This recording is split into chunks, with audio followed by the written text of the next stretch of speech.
dog, barking, potty training, resource guarding, greeting people politely, and we're going to discuss a little bit on reactivity, which is not the same thing as aggression, but usually you'll see some reactivity before you see some aggression, and so we'll discuss that in a little bit. Okay, so when we talk about, before we get into the thing, I just want to make sure everybody knows, bathrooms are around the corner. If you should have to excuse yourself, that's cool. There's t-shirts, hats, cookies, everything up here is a free gift for coming to the seminar, so help yourself. And make sure to get cookies, because otherwise Erin and I have to take them home. So, introducing your foster dog into your home. The biggest thing is to go slow. We have a tendency to want to rush things for our dogs, like when we're teaching them how to walk loose leash, we might want to try to walk all the way around the block instead of trying just to get down to the end of the driveway and having small successes. Small successes over short periods of time are much more meaningful to your dog than trying to do what's called flooding, which is just put the dog in the situation and hope that they can manage their own emotions. So make sure that you go slow. Make it brief. When your dog is being introduced to another dog, a 5-second butt smell and nose smell is appropriate. If they're standing there for like 30 seconds, that's too long, okay? That's when you can have energies come up and they can get in each other's faces and have more conflict with each other if they're unfamiliar with each other. So keep it very brief. If you have multiple dogs in your household and you're introducing a foster, introduce them one at a time. Don't have everybody gang up and meet the new foster dog all at once. That's very overwhelming for your foster dog. So try to greet one at a time. If possible, meet in a neutral area. And this doesn't have to be a park or anything, but it can be your backyard as opposed to your living room. Your living room is more intimate, and your dogs may have more feelings about that space than they may in their backyard. So they may be a little more, protective is not the right word, but they may be more, what do I want to say, concerned or aware of their backyard. If you can go to a park and meet on leash, that's great. But try to have it somewhere where it's not, completely intimate with all your dogs in your living room and everybody saying hi. That's going to be just too overwhelming. Take away things that they can fight over. So if you know you're going to be doing an introduction, pick up the toys, pick up the bones. If one of your dogs is particular about something, like I have a dog that he guards bags of dog food. Doesn't guard anything else, just if you bring in a bag of dog food, he'll sit next to it. And if anybody comes by, he grumbles at him just for walking by. So if we're going to do anything where I want him to interact with the dog appropriately, that's not going to be around for him to resource guard. So take away all of those things that could potentially be problems. When you introduce, do you do it on or off leash? Brief introductions on leash are appropriate. If you're going to be in a situation where one of the dogs is off leash, the dog that is more reserved should be off leash, and the dog that is more excited should be on leash. Because you want the dog that's more reserved, that's going to be interested in the other dog, you're going to want them to be able to approach at their own pace. As opposed to they're trapped on a leash and then you've got this lab puppy that's like, hey, how are you? And they're all over the new dog. Too overwhelming, so it needs to be flip-flop so that the dog that's on the leash is the one that needs to be managed a little better than the newer dog, if the case may be. But if you can meet for brief periods of time in a neutral area on leash, that's totally fine. And then separation within the house. If the dogs aren't immediately buddies, make sure to separate them. Like one dog stays in a bedroom and another dog stays in a different area, and that they're not forced to live together immediately without supervision. So either put a baby gate up and have one dog stay in one area until they get to know each other and can become friends. You just don't want, it's just like kids, when there's no noise, there's generally trouble. So you don't want to be turning your back and find that your dogs end up not getting along because they're kind of forced to be together. The next thing that we're going to talk about is how we train our dogs. Let me just make sure I didn't have anything on there on that. No, okay. So when you're training with food, which is the most effective way to train a dog, now this one here doesn't really care about food, but he loves toys, so he will work for toys. But not every dog is like that. Most dogs, I'd say 90% of the dogs that you run into are willing to work for some kind of food. And it's something that you can, as you train your dog, you can get rid of it. You're not tied to that food for the rest of your dog's life. As soon as they learn how to sit or down and they're effectively doing it for you when you ask them to do it, then you can start weeding out the food, and they only do it for praise instead. So when you're training with food, it needs to smell and taste good. The stinkier, the better. I'll be demoing with Mario with cooked beef liver, which is economical, which is the next thing I mentioned. Beef liver is cheap, and it's very tasty, and I don't season it with anything. I just put it in a pan, cook it, cut it up into pieces that are about the size of my pinky, and that's what I use in my dog classes, and that's what I'll use with Mario. They're very, very high value treats that there's not any kind of extra preservatives, all kinds of, it's just cooked beef liver. You want to make sure that your treats are soft and small. Avoid crunchy treats, because when we want to reward our dogs for doing what they've done that we like, we want them to be able to swallow that reward and be ready to do the next thing we're asking them. If they have to stop and have a snack and chew on their bone, then you've kind of lost that momentum. It's a lot easier to get your dog to respond if you are working on a down and you finally get them in a down, and you can just treat with something that's very small and tasty, and they swallow it quickly. That reinforces to them that you like what it is that they're doing, as opposed to giving them a milk bone.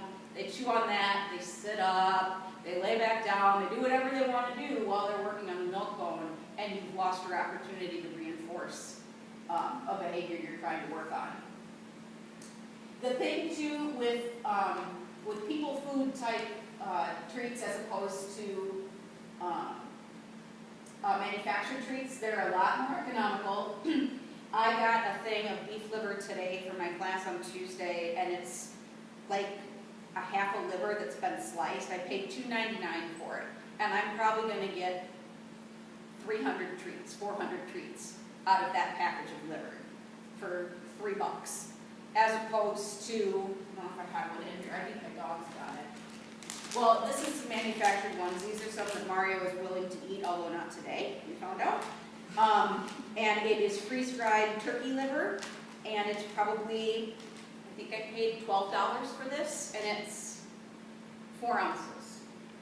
So if you do the math on it, it's a lot more economical to feed them something that you prepare as opposed to buying. Although it's super convenient. It's super, super convenient.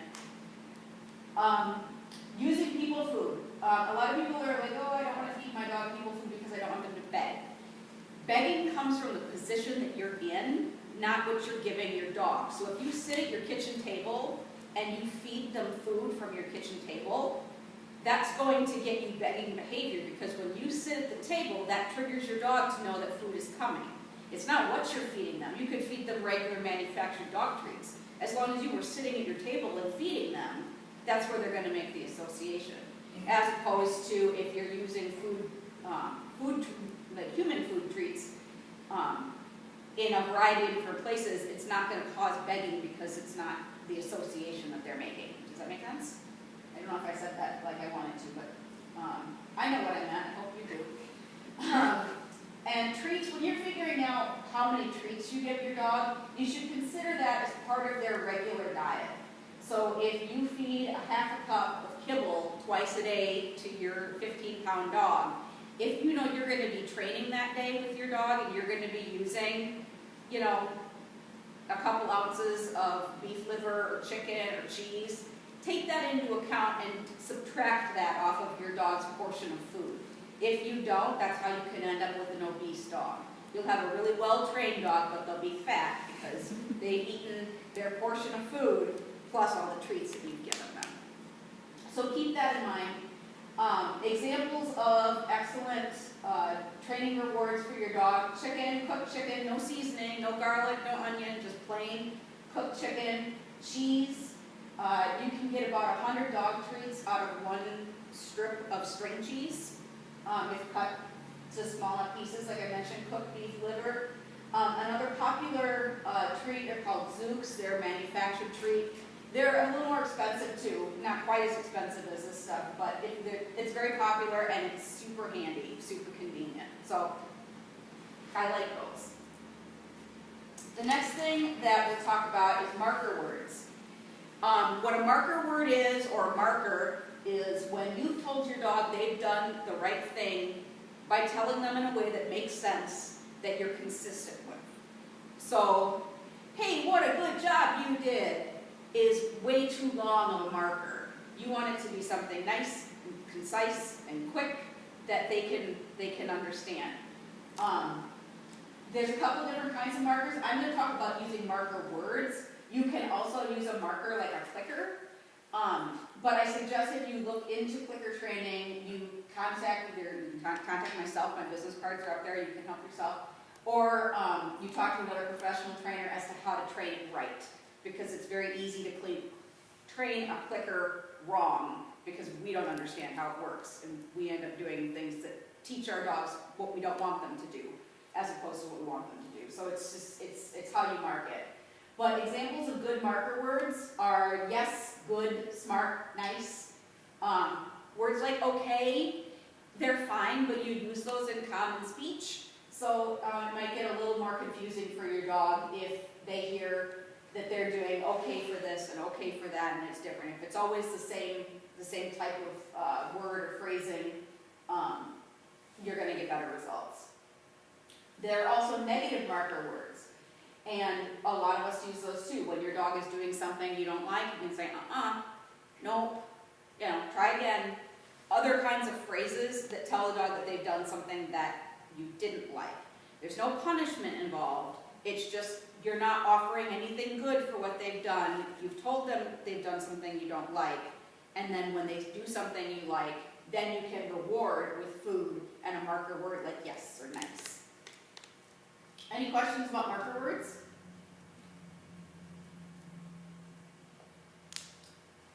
Attention games.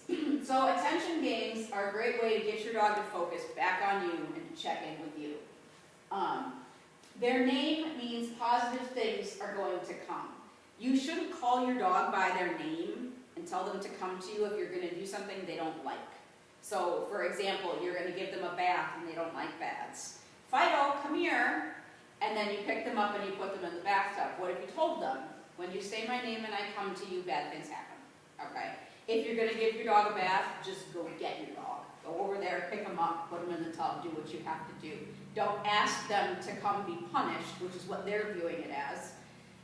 So when you say your dog's name, only positive things should be happening.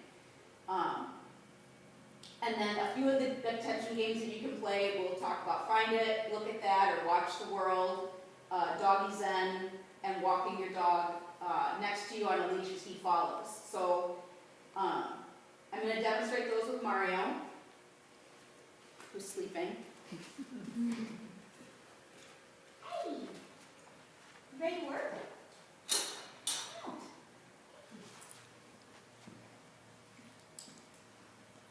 Shake it off. Shake off. Good job.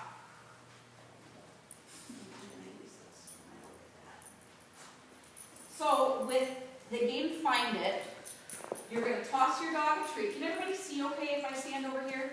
Or do you need me to move somewhere else? Are we okay? Not rhetorical. Yes? We're good? Okay. So I'm going to toss the treat. I'm going to tell him to find it. When he finds it, I'm going to say his name. And as soon as he turns his head to look at me, I'm going to mark it with a word for him. I use yes. That's my word. And then I'm going to give him another treat to tell him that he did the right thing. And what we want him to do is we want him to hear his name and look at me. So we'll see how well this goes, because Mario is not super food motivated, but we'll give it a try. Hi, hey.